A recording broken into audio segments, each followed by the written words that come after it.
ইউসুফের step mother মাকুয়ার আসে, যিনি এখনো ঠিক আগের মতনই দেখতে ছিলেন, মানে 30 বছর আগের মতন।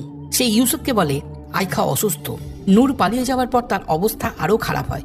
তবে তুমি বাড়ি ফিরে এসেছো দেখে আমি বেশ খুশি হয়েছি। এখন তুমি নিজের রুমে যাও, তোমার বাবা যখন জেগে উঠবেন আমি তোমাকে ডেকে দেব। এরপর ইউসুফ তার পুরনো রুমে যায় এবং দেওয়ালে কিছু অদ্ভুত স্কেচ দেখে, যা আইখা এঁকেছিল, মানে তার বোন এঁকেছিল। ড্রয়ারে সেই ছোট্টবেলাকার বানরের খেলনাটাও সেখানে ছিল, যেটা নিয়ে সে আর তার বন্ধু ডিন একসময় খেলা করত। এমন সময় সেখানে আইখা এসে বলে, তুমি এখানে কি করছো?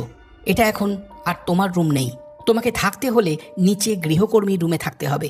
এই কথা বলে সে পাগলের মতন হাসতে থাকে। ঠিক তখনই রুমে মাকুয়ার এসে বলে, ইউসুফ তুমি এখন তোমার বাবাকে দেখতে যেতে পারো। এরপর ইউসুফ তার বাবার কাছে যায়, যিনি তখন একদম শেষ অবস্থায় ছিলেন। ইউসুফ তার বাবাকে জিজ্ঞাসা করে, মানে মিস্টার গাজ্জালিকে জিজ্ঞাসা করে, অনেক বছর তোমার থেকে দূরে রয়েছি, এই পরিবার থেকে। আমি শুধু জানতে চাই, কেন তুমি আমাকে দূরে পাঠালে? আমি কি কোনো ভুল করেছি? মা পালিয়ে গেল কেন? কেন আমার সাথে কোনো যোগাযোগ রাখুনি? তুমি আর মা কেমন করে পারলে এই কাজ করতে?